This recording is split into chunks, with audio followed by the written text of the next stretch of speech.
छाता तहसील परिसर में भारतीय किसान यूनियन द्वारा दिए जा रहे छाता शुगर मिल को चालू करवाने को लेकर अनिश्चितकालीन धरने में आज राष्ट्रीय लोकदल से कुंवर नरेंद्र सिंह प्रदेश उपाध्यक्ष अपना समर्थन देने पहुंचे। उन्होंने बताया कि वर्तमान क्षेत्रीय विधायक के समय में यह शुगर मिल सन 2008 में बंद की गई थी। चुनावों के प्रचार के दौरान देश के रक्षा मंत्री राजनाथ सिंह तब गृह मंत्री थे, तो उन्होंने गांव तरौली में अपनी जनसभा को संबोधित करने के दौरान किसानों से वादा किया था कि जल्दी छाता शुगर मिल को चालू करवाया जाएगा, लेकिन अभी तक चालू नहीं हो पाई है। वह केंद्र में अब रक्षा मंत्री होने के बावजूद भी यह सरकार चुनावों के समय में ही लोगों को लुभावने वादे कर वोट ले लेती है, लेकिन जीतने के बाद अपने किए हुए वादे को भूल जाते हैं। उन्होंने कहा, शुगर मिल को चालू करवाने के लिए हम जी जान लड़ा देंगे, चाहे हमें कोई भी कुर्बानी देनी पड़े। निश्चितकालीन धरना किसानों द्वारा दिया जा रहा है, उसको आज आपने लीड किया है, उसको संबोधित किया, क्या कुछ कहेंगे उनकी मांग, किसानों की मांगों की? देखिए, हम तो कई वर्षों से कहते आ रहे हैं, तो पहली बार नहीं कह रहे हैं, लेकिन ये गूंगी बहरी सरकार, किसान विरोधी सरकार, इसके कान पे जू नहीं रह रही। मैंने एक बात अभी भाषण में भी कहा है, मैं फिर दोहरा रहा हूँ कि पहले इसका उत्पादन 1.5 गुना बढ़ाया गया था। मुलायम सिंह जी खुद आके यहाँ घोषणा कर गए थे, आप लोगों को भी स्मरण होगा। लेकिन अब जो सर्वे हुआ है 2 साल 1.5 साल पहले, उसमें सर्वे में ये रिपोर्ट गई है, मुझे गोपनीयता से पता लगा है कि यहाँ खारी पानी है, इसलिए यहाँ गन्ने का उत्पादन नहीं हो सकता। देखिए, सरासर झूठ है, मिथ्या है, और ये इन लोगों को इससे जो लगी हुई 100 एकड़ भूमि है उसको खाने की योजना है।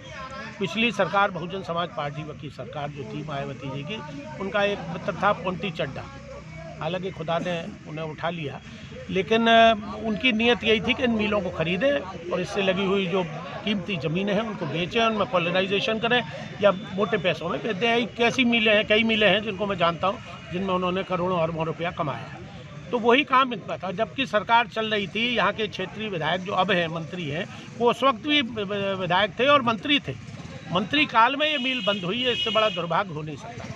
और आज वो मंत्री हैं, आज चला लें। केंद्र में भी उनकी सरकार है, प्रांत में भी उनकी सरकार है। उस वक्त तो केंद्र में अलग थी, प्रांत में अलग थी, तो आज तो कोई संकट ही नहीं है, लेकिन उसके लिए प्रयास नहीं किया जा रहा, नीयत साफ नहीं है।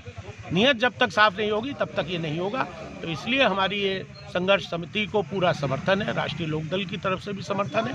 और अभी मुलायम सिंह जी के सुपुत्र अखिलेश जी अगले इजलास में 23 तारीख को चौधरी चरण सिंह के जन्मदिवस के दिन आ रहे हैं, जयंती जी भी आ रहे हैं। मैं वहाँ भी इस बात को रखूँगा और उनसे वादा लूँगा कि अगर आपकी भगवान करे सरकार बन जाए, जैसे कि दिख रहा है कि काफ़ी परिवर्तन दिख रहा है, कल जौनपुर में भी और भी जगह हो रहा है, तो जनता जो उमड़ रही है, ऐसा लग रहा है कि परिवर्तन 22 में होगा।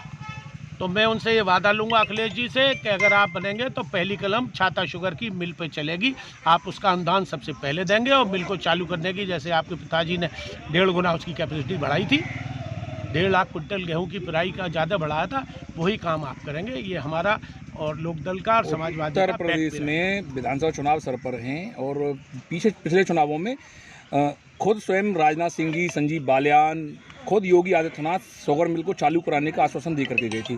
अभी तक दोबारा चुनाव होने को जा रहे हैं, कोई भी आश्वासन इनका पूरा नहीं हुआ, क्या कुछ कहेंगे? आश्वासन, ये जुमलों की सरकार है, झूठे वादे करना इनके स्वभाव में आ गया।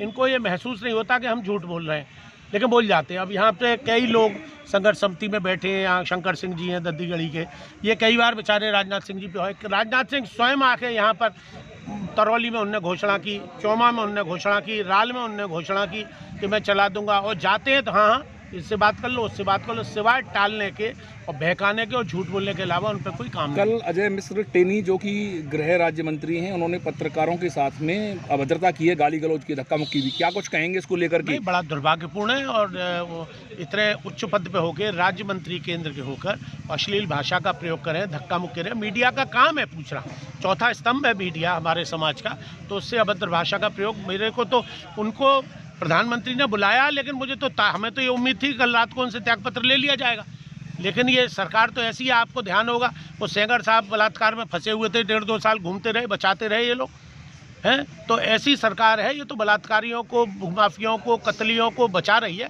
तो अब उससे इसलिए नहीं हटा रहे हैं कि ब्राह्मण ना रहे। अरे ब्राह्मण कभी भी दुष्कर्मी व्यक्ति के या दुराचारी व्यक्ति के या कतली के कभी फेवर में नहीं रहा।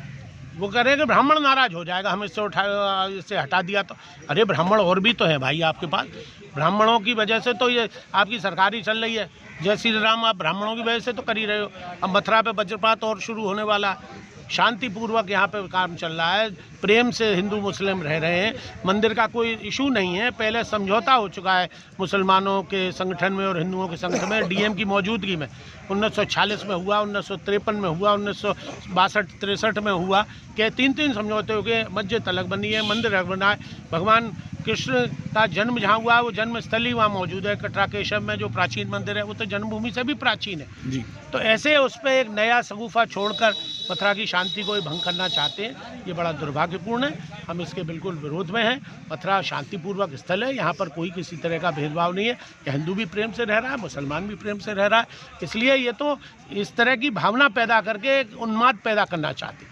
राम जन्मभूमि को लेके इन्होंने इतने वर्षों उसको जीवित रखा, अब उनको वो खत्म हो गया चैप्टर, तो ये शुरू नया कर दिया। तो इसलिए उसको गृह राज्य बंदी को तत्काल नैतिकता के आधार पर स्वयं त्यागपत्र दे देना चाहिए।